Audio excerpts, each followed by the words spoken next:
दफा हो जाओ यहाँ से। बेनमाजी के लिए मेरे घर में कोई जगह नहीं है। कैसी बात कर रहे हो भाईजान? जुमे के जुमे जाता तो हूँ आपके साथ नमाज पढ़ने। बस ठीक है, फिर रोटी भी जुमे के जुमे आके ही खाई। भाईजान आप भूल रहे हैं, मैं आपका इकलौता भाई हूँ और मेरे अलावा आपका कोई सहारा भी नहीं है। मुझे चाहिए भी नहीं तेरे जैसा भाई। जिस घर में एक भी बंदा बेनमाजी हो उस घर से 40 दिन तक नहुसत नहीं जाती। भाईजान देख लो, अगर मैं चला गया तो आपसे ये घर नहीं चलना। आपकी उम्र अब वैसे भी ज्यादा हो गई है, आपसे अब काम नहीं होता। बेटा रिज्क अल्लाह देता है, बंदे नहीं। और तुझ जैसे बेनमाजी का रिज्क मुझे चाहिए भी नहीं। दफा हो जा यहाँ से।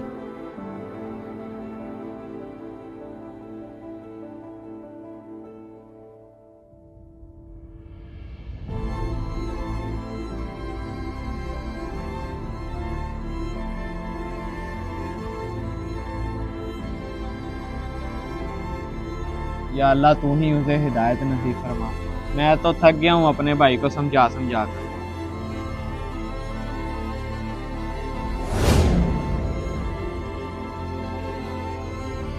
गोश्त दे आता हूँ, पकाकर खा लेंगे, वरना इनके पास क्या होगा खाने के लिए।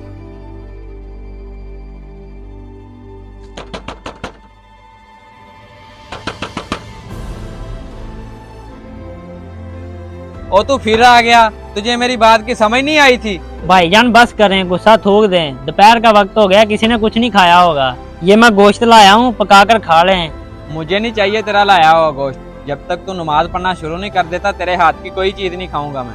आपने नहीं खाना तो ना खाएं, घर वालों को दे दें, वो पकाकर खा लेंगे। तुझे कितनी बार बोल दिया कि दफा हो जा। तो नमाज के लिए यहाँ नहीं करता, मैं तेरे रिज़्क के लिए कैसे यहाँ कर दूं? भाईजान मैं मानता हूँ मैं बेनमाजी हूँ, लेकिन आपका फरमाबरदार हूँ। आप मेरी बात माने और ये गोश्त रख लें। वाह भाई वाह, जो रब का नाफरमान हो सकता है वो हमारा फरमाबरदार कैसे हो सकता है? चल दफा हो जा यहाँ से।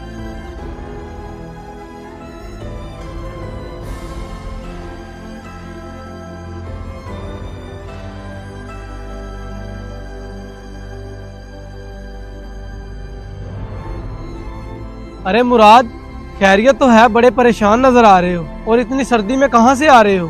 क्या बताऊँ यार, मैंने कहाँ जाना है। नमाज ना पढ़ने की वजह से बड़े भाई ने मुझे घर से निकाल दिया है। अच्छा, ऐसे भला कौन निकालता है अपने भाई को घर से?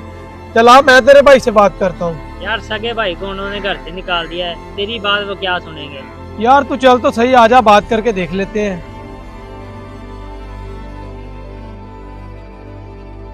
और रेहान भाई क्या हो गया है? ऐसे नौजवान भाई को भला घर से कौन निकालता है? भाईजान ये मेरा और मेरे छोटे बेनमाजी भाई के आपस का मामला है। बेहतर है आप इस मामले से दूर रहें। फिर भी रेहान भाई, बेहतरी इसी में है कि आप इस मामले को किसी और तरीके से हल करें। इस मामले का हल यही है कि इसको को यहाँ से दफा हो जाए। भाईजान मैं तो आपको समझाने के लिए आया था, बाकी आपकी मर्जी। आपके मशवरे का शुक्रिया।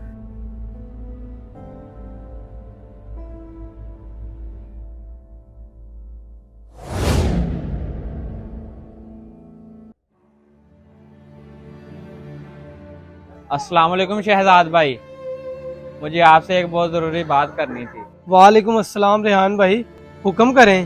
शहजाद भाई आप मेरे छोटे भाई के बहुत अच्छे दोस्त हैं, इसलिए मैं आपके पास आया हूँ।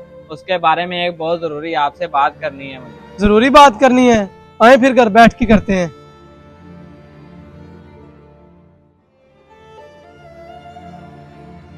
रेहान भाई वैसे आप मुझे एक बात तो बताएं, आप अपने इकलौते भाई को घर से निकाल के कैसे खुश हैं? हालांकि आपके घर में वो कमाने वाला भी एक है, हम हमारे घर में सभी कमाने वाले हैं और अल्हम्दुलिल्लाह अल्लाह का दिया हुआ सब कुछ है, लेकिन फिर भी जिंदगी में सुकून नहीं है। फोन नहीं है?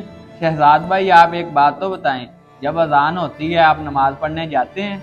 नहीं रेहान भाई, काम से फुर्सत ही नहीं मिलती नमाज पढ़ने के लिए। शहजाद भाई रिज़्क तो अल्लाह ताला मेहनत करने वालों को दे देता है, लेकिन सुकून और बरकत सिर्फ इबादत करने वालों को नसीब होती है। शहजाद भाई आइंदा जब भी अजान हो तो सारे कामकाज छोड़ के सबसे पहले नमाज अदा करने जाओ। सुकून और बरकत तुम्हारी जिंदगी में खुद ब खुद ही आ जाएगी। आपने मेरी इस्लाह कर दी है, अब मैं इंशाल्लाह 5 वक्त की नमाज पढ़ने जाया करूंगा। शहजाद भाई अजान हो रही है, चलो ऐसा करते हैं चल के नमाज अदा करते हैं।